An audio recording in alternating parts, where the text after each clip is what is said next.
So I just had a text not too long ago asking me the theory of what I thought about this theory that next year there's going to be even more homes onto the market, fueling an even bigger buyer's market. What my thoughts are.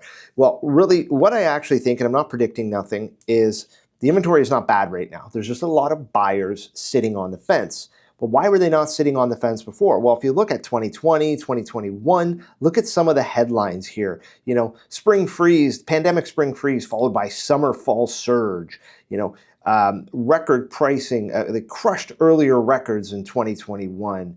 You know, buyers experience FOMO driven by rapidly rising prices and low borrowing costs. These were all headlines. And now we see Canadian real estate prices slipped to a 4-year low.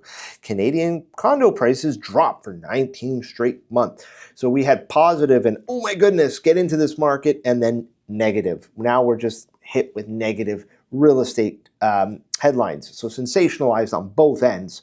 So that's what's keeping a lot of buyers on the headline, is some of these sensationalized negative headlines that we're seeing. And it just really creates this fear of messing up instead of the FOMO that we had, where in reality it should be somewhere in the middle, should have been before, and it should be now. We're seeing buyers that are getting very educated, that are sitting down, and even if they're not ready today, they're understanding the market, understanding what they want, and understanding data on a very hyper-local level. They're having the most success, and they're doing it in the most stress-free. So what do I think? I think eventually we're going to see more and more buyers coming off the market. Even if you look at it at a business standpoint, the Ontario province has lost $900 million on land transfer tax revenue compared to the peak.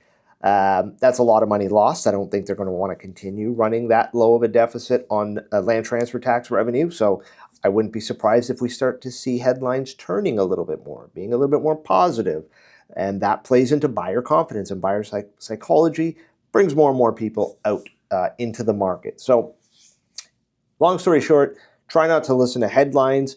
Try to do a little bit of your own research and actually sit down with someone who can go through the data with you, that has the data like myself, and get a clear picture on what's going on with the market today and whenever you're looking to do